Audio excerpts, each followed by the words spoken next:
mo ní ojú wo mo fẹ́ fi rí o Kẹ́hìndé o pẹ̀lú gbogbo tá a jọ sọ a la máa rìkọ́ọ̀dì a máa kólàbórétì Jésù Jésù Jésù Jésù Jésù Jésù Jésù Jésù Jésù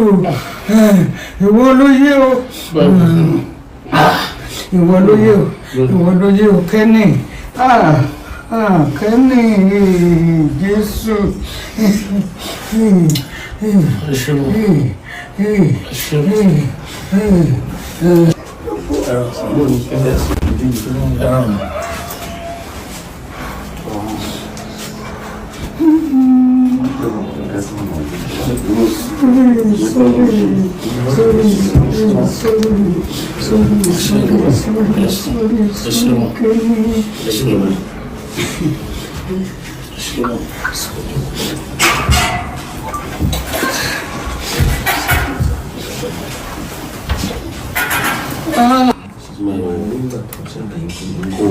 traces rárá sátọ̀dé kò sí kankan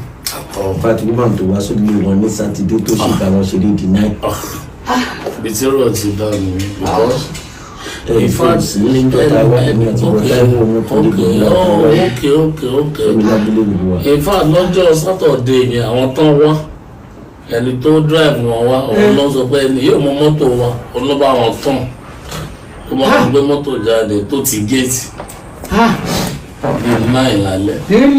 nílé. ṣùgbọ́n nọ́ọ̀sì ẹ̀gbọ́n náà ṣe sọ fún mi nípa ìṣàfihàn yes nọ́ọ̀sì ẹ̀wọ̀n lé ní ẹ̀dá àwọn ìṣẹ́lẹ̀ yìí báyìí nọ́ọ̀sì ẹ̀wọ̀n pè láàárọ̀ tó lórí post láàárọ̀ tó wá orí yín ò pè òun sì wà lédi ọjọ́ ìgbà last boy gba treatment lọ́wọ́ ọjọ́ ẹ̀ ní nọ́ọ̀sì ẹ̀ wá fún last treatment lálẹ́ yẹn so kò sí nǹkan tó ṣe nílé kò sí nǹkan tó ṣe àṣìjọ sọ̀rọ̀ ní bí ìjọ monday ló ṣe wà ní ìjọ monday ló mọ̀ wọ́n ìjọ ẹ̀yìn ló ṣe níbi after 10 lálẹ́ in fact mo lọ torí a ní ó yẹ ká lọ sí program kan ní Sunday so èmi tẹ̀sí rò pé ọ̀sán ni so ìgbà tí wọ́n níjà pé àárọ̀ ni so mo lọ sọ fún wọn play game lọ́wọ́ lórí fún pé àárọ̀ ni oníkẹ́ ajẹ́ pé òun á tètè sùn kó òun lè tètè jù so gbogbo tí kìíní ẹ̀ ṣẹlẹ̀ ju 20 minutes 20 minutes ojú 20 minutes lọ. bí ilé bí àwọ̀ ohun lójú ẹgbẹ́ mi ò lè sọ̀rọ̀ nígbà tí ìbá mi sọ̀rọ̀ ní ìjà yóò mú bọ̀. ohun lójú Jesus Christ.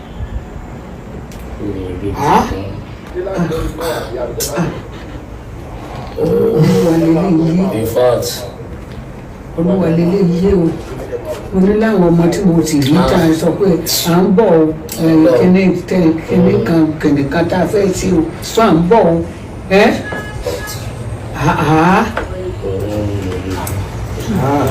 Jesus Christ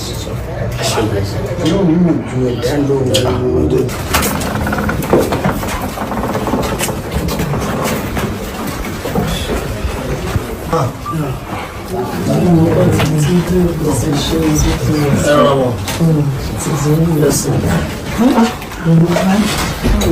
ní ìwọ̀n pẹ́ sí wà ráàdù bàbá ẹ̀rọ ní ìwọ̀n pẹ́ ti dé ẹ káàbọ̀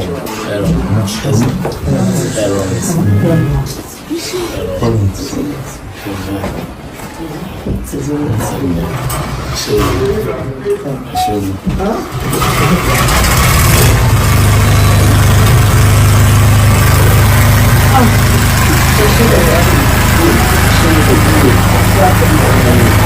Thank you.